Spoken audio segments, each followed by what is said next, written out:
Alright everybody, this is going to be the last video I make about a garage vlog mini trike, because tomorrow morning I am selling it. You know, I've already put out, you know, 2 other videos, one from when I bought it and one from the comparison between this one and the TGV one.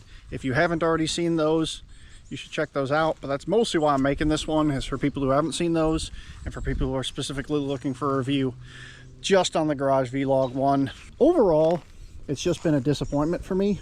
Way the front forks are set up with just a pinch bolt, no bearings, leads to a lot of vibrations up here in the steering. The angle that they made the front at leads to, when you're riding on the street, it likes to walk back and forth and it makes it hard to handle.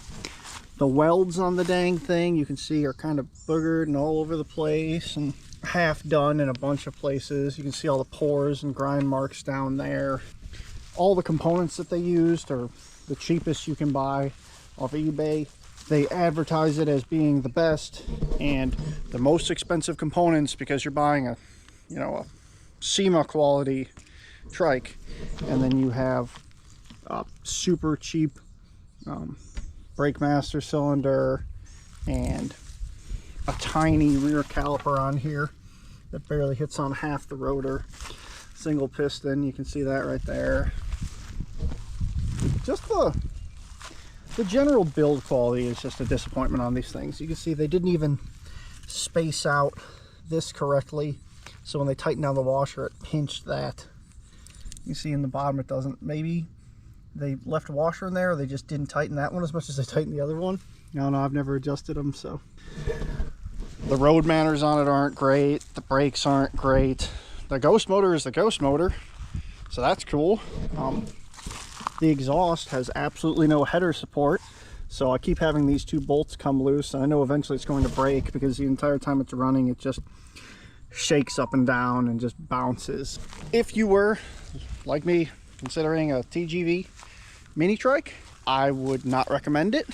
I personally think that are overpriced for what they are. Yes, it's a very good looking trike, and yes, if all you want is Instagram and photos to show off all that stuff, sure, it's probably the best looking one of them according to internet popularity contests. But if you want something functional and that works better as a whole for riding, which is more important to me, I definitely recommend going with SFD Industries. I'm not paid for by them. I don't have any affiliations with them besides the fact that I bought one from them, and I think it's a much better quality for the price, and that the customer service aspect is a lot better with them. Yeah, I mean, just even having the air filter mounted here, it's just, the way that they were built leaves a lot to be desired. Can you still have a lot of fun on them? Yes. It's still a wheelie machine, and you know, it's still a cool toy. And if I had never found out about SFD Industries and I had never bought one of their trikes, I would probably be perfectly content with that thing. But I did find out about them, so I'm not happy with it, and I'm selling that one, and I'm either going to get another SFD trike, or I was debating on trying out one of the hammer trikes.